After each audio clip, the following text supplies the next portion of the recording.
आज एक असं गिफ्ट मिळालं ज्याने मन अगदी भारावून गेलं.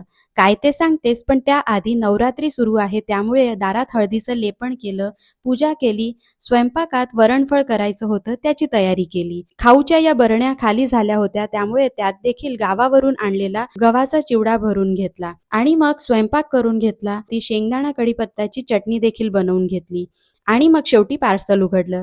त्यात देव उजळण्यासाठीची जी मी अभ्यंग पावडर वापरत असते तर ती मागवली होती. या पावडरबद्दल सांगायचं म्हणजे याच्यात चंदन, गुलाब, तुळशी आणि आवळ्याची पावडर असते. त्यामुळे देवांना जणू आपण अभ्यंग स्नान घालत असतो याचा आपल्याला फिलिंग येतो.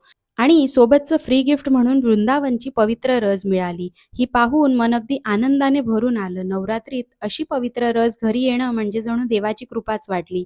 या पवित्र धुळीत कृष्णाच्या चरणांचा स्पर्श आहे अशी भावना मनात दाटून आली. वृंदावनला जाण्याचं भाग्य कधी येईल माहीत नाही, पण कृष्णानेच त्याची पवित्र रस घरी पाठवून दर्शन घडवलं असं वाटलं. तुम्हाला आजचा व्हिडिओ कसा वाटला कॉमेंटमध्ये नक्की सांगा. भेटूया नेक्स्ट व्हिडिओमध्ये. तोपर्यंत बाय बाय.